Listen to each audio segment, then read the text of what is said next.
बहुत समय पहले की बात है। एक पहाड़ी इलाके में एक छोटी सी बकरी रहती थी। वो बहुत समझदार और सतर्क थी। उसका ठिकाना एक चट्टान के किनारे था, जहाँ से नीचे एक गहरी खाई जाती थी। वहीं आसपास कई जंगली जानवर भी रहते थे, जिनसे उसे हमेशा सतर्क रहना पड़ता था।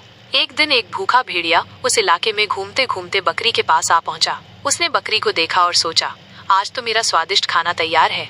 भेड़िया चुपचाप बकरी की ओर बढ़ा और मीठी आवाज में बोला, हे प्यारी बकरी, तुम इतनी अकेली क्यों बैठी हो? आओ नीचे आकर घास चरते हैं, मैं तुम्हें अच्छे स्थान दिखाऊंगा।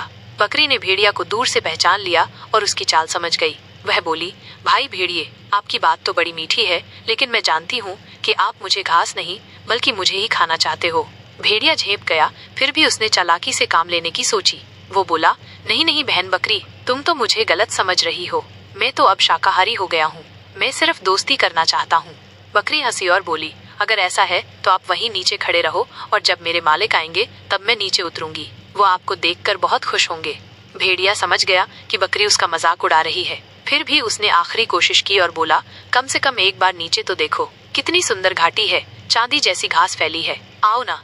बकरी मुस्कुराई और बोली, तुम जितनी भी मीठी बातें कर लो, मैं मूर्ख नहीं हूँ। तुम्हारा पेट भरा हो तो भी तुम्हारी नीयत कभी नहीं बदल सकती।